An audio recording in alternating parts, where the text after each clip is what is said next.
मराठी भाषेला अभिजात दर्जा मिळावा यासाठी गेल्या कित्येक वर्षापासून लढाई सुरू होती आणि तो दर्जा जो आहे काल केंद्र सरकारने दिलेला आहे आणि एकदाचा आता मराठी भाषेला अभिजात दर्जा दिला आहे। मात्र पहिला मराठीचा जो ग्रंथ आहे तो अमरावती जिल्ह्यातील रिद्धपूर येथे चक्रधर स्वामींनी लिहून ठेवलेला होता आणि त्याचे संपूर्ण जे पुरावे जे आहे ते पुरावे या ठिकाणी आहे। संपूर्ण जे चक्रधर स्वामींनी जे ग्रंथ होते ते सांगितलेले होते ते संपूर्ण ग्रंथ लिहिलेल्या ग्रंथात जतन जे आहे ते या ठिकाणी केले गेलेलं आहे आणि साधारणतः या ठिकाणी 600 पेक्षा जास्त जे मराठी भाषेतले जे ग्रंथ आहे ते ग्रंथाचं जतन जे आहे ते महानुभाव पंथाच्या जे सर्व धर्मगुरू होते त्यांनी करून ठेवलेले आहे आणि याचाच अभ्यास करण्यासाठी जो आहे तो आता देशातलं जे पहिलं मराठीचं विद्यापीठ जे आहे ते अमरावती जिल्ह्यातील रिद्धपूर येथे साकारण्यात आलेलं आहे आणि त्यासाठीचा पहिला अभ्यासक्रमसुद्धा सुरू करण्यात आलेला आहे। आणि एकंदरीत बघितलं तर आता या मराठी भाषेला अभिजात दर्जा मिळाल्यामुळं या संपूर्ण ग्रंथाला पुन्हा एकदा महत्त्व प्राप्त झालेले आपल्यासोबत कारंजेकर महाराज आहे। महाराज काय सांगाल, पहिला जो आहे आता अभिजात दर्जा मिळाला, तुमची मोठी लढाई होती, काय सांगाल?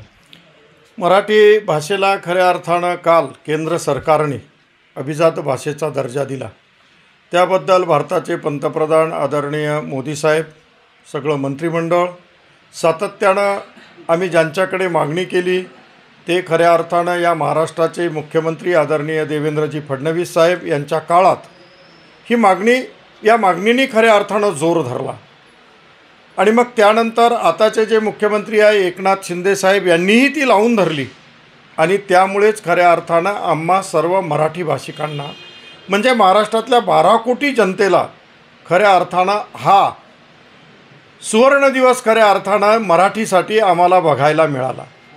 कारण मराठी भाषा आणि महाराष्ट्र याचं एक नातं आहे।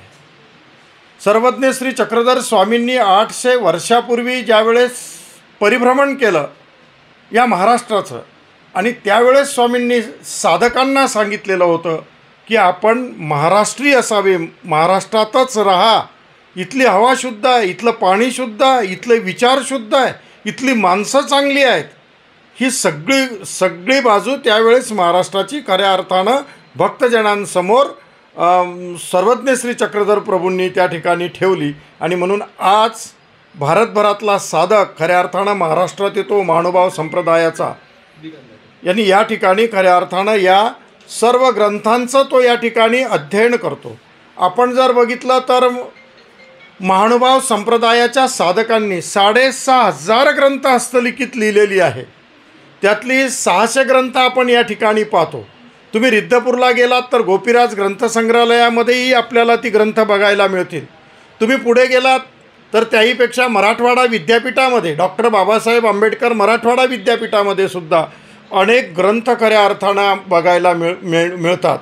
आता यापुढे आम्ही ही सर्व ग्रंथ डिजिटायझेशन करून ही सगळी ग्रंथ खऱ्या अर्थानं रिद्धपुरामध्ये आम्ही ठेवणार आहोत की जगातल्या येणाऱ्या साहित्यिकाला तिथे खऱ्या अर्थानं मराठीचा अभ्यास करता आला पाहिजे।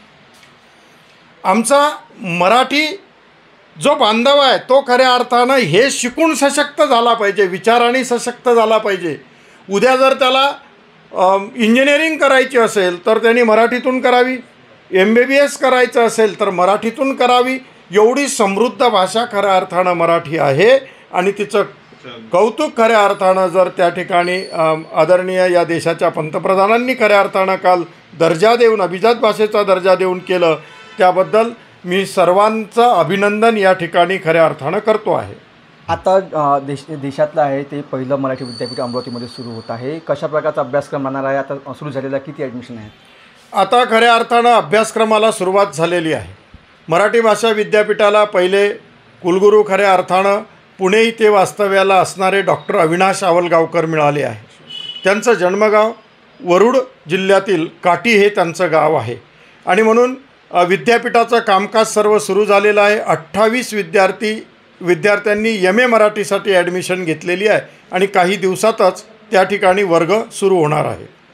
काय फायदा होईल आता अभिजात दर्जा जो मराठीला मिळाला आहे, कशा प्रकारे तुम्ही त्या मराठी भाषेचे भविष्य बघता? नाही, मराठी भाषेत आजकाल ज्या पद्धतीनं इंग्लिशकडे खऱ्या अर्थानं सगळा कल जो समाजाचा वळलेला आहे तो नक्कीच आता मराठीकडे वळेल।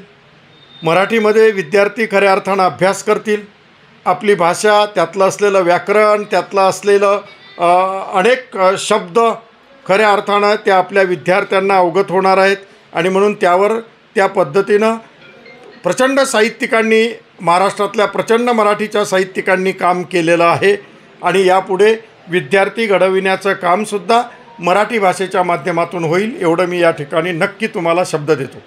एकंदरीत बघितलं तर मराठी भाषेला आता अभिजात दर्जा मिळाला आहे. मात्र असं असलं तरी मराठी भाषेतला जो पहिला जो ग्रंथ आहे तो अमरावती जिल्ह्यात लिहिला गेला, त्यामुळं अमरावती जिल्ह्यासह महाराष्ट्रामध्ये आता मोठ्या उत्साहाचं वातावरण आहे.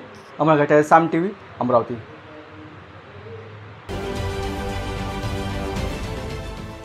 देश विदेशातील प्रत्येक घडामोडींचे लाईव्ह अपडेट मिळवण्यासाठी आता साम टीव्हीच्या सर्व सोशल मीडिया प्लॅटफॉर्मला लाईक, फॉलो आणि सबस्क्राईब करा. तसंच सर्व नोटिफिकेशनसाठी बेल आयकॉन प्रेस करायला विसरू नका.